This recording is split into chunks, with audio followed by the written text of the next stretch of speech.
Okay, welcome. I have lived in 115 countries, and I've been a nonstop traveler, perpetual traveler for 26 plus years. In March of 2025, it'll be 27 years. That means that I don't have a home. Okay, I don't rent a place by the year. But today. I want to talk about. I often call it current events travel, but I think we should call it a travel to witness. Uh, because of the world media right now, only in a way saying any kind of gossip just to get you to read their articles or watch their videos, it's become very difficult. But I do hope the future of journalism is really something to do with somehow we can take, don't get me wrong, it's like social media interaction and somehow hold the people to the keep them on the truth. And I'm going to go to Israel here in just a few days. It's December 2024, and but I want you to travel to witness history. And I've done this many times. I went to Iraq. I'll tell you a few things. But why do we travel to witness? Witness is often used as a biblical term, but to witness means to kind of it's a two-way street. I witness them and they witness me. But we witness so we can accept reality. What happens is that anytime we watch any kind of media on the news, it's distorted. I can tell you that very few, actually most of the documentaries you think are documentaries are just hokey, okay? And it's very difficult for me to even watch videos on travel or anything about the world, because everybody has an agenda to make money by glamorizing, by sensationalizing, and whatever. But you, as a person, can travel to witness history. And there's never been a time in the history of the world where we could go from one end of the planet to the other end of the planet and actually witness history in process. And I'm going to go to Israel to witness history so that somebody can tell the story firsthand instead of hearsay. So we can accept reality the way it is. I was just watching the movie again. I've watched it probably 6 times, called The Kingdom of Heaven. And there's a first part of it, he says, this German guy points up to a saying, I think it's in probably French or something. And it says, what is a man? He says, what does it say? And he says, what is a man who doesn't make the world a better place? And that is my reason for witnessing. The truth is the way of clarity. Clarity is serenity. And if you can find a way to feel safe that you're understanding things, the confusion disappears and you're happy.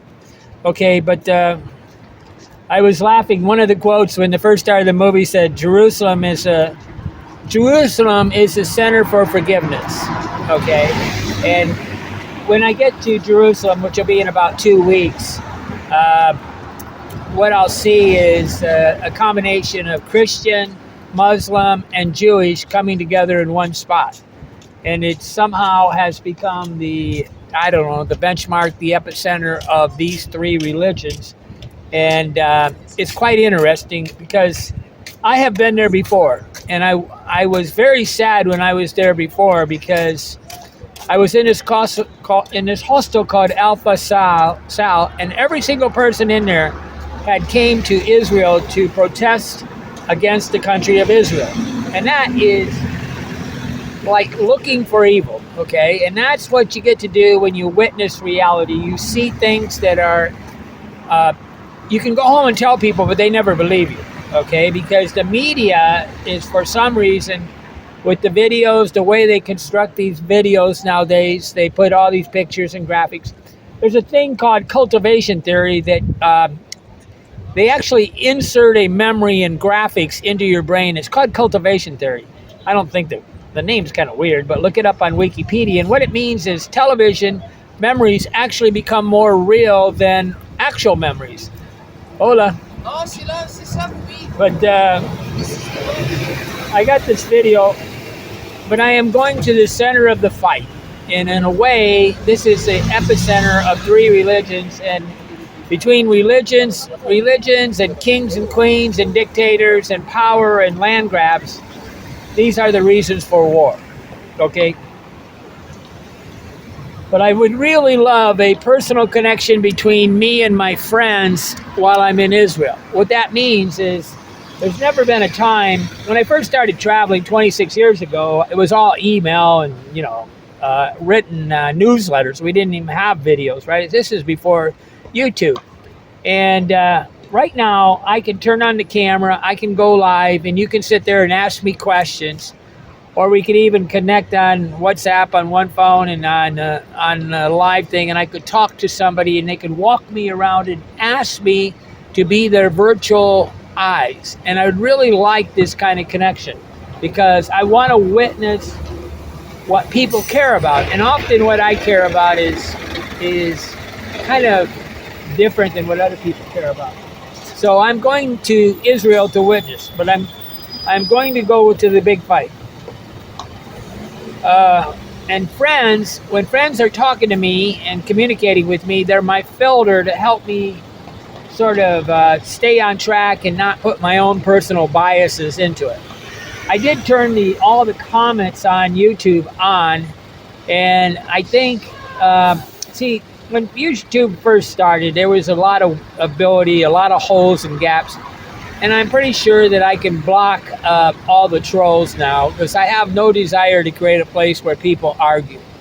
I think that's the work of the devil. I'm quite sure though, which is the hilarious part, because after I went to Iraq, I realized nobody wanted the truth. They didn't want somebody that had eyes on actual experience. They wanted to believe what the media says. And even though you will say that the media is all lying, I tell you, honestly, 95% of you are believing anything and everything that the media said. Even if I ask you, does this person ever lie? And they say, oh yeah. And then I said, why are you listening to them? Especially on these one-person YouTube videos. I just don't understand why you would continue to listen to somebody that you know is just full of crap. That means anything and everything that person says is tinged. Okay, but there's two ways to get a faster, better connection with me. It's through becoming a Patreon or GoFundMe, and all the links are in the descriptions. Almost any video you get. They're really quite hard for the shorts, but any video you have, there's a link to become a Patreon, and that entitles you to call me, communicate with me, and do different things.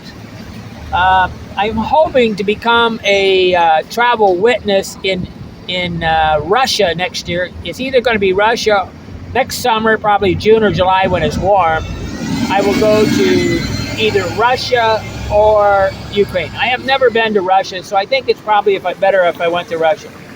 But some of the things that I have done, went and travel witness, as a witness to travel and witness history, is I went to, I seen mass graves in 2003 in Iraq, about 2 months after the heavy fighting thing ended. I went to Iraq and spent about a month, went from all the way down to Basra, and, flew into Baghdad, I came across by land from Silopi, Turkey, went into, I went to the Sanuk, and then Suleimania, then Arbil, then Mosul, then thing. But one of the biggest things that I seen there was a mass grave with 2,700 bodies that Saddam had killed in one big swoop, and he was a mass murderer.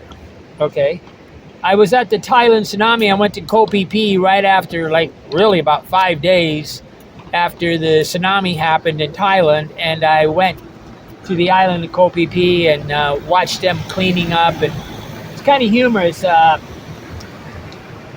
Koh Phi Phi had a big backpack area, and they completely bulldozed it. One of the scuba divers places had not fell down. It was actually totally intact, and he left that thing for like 2 hours, and while he was gone, they bulldozed it over.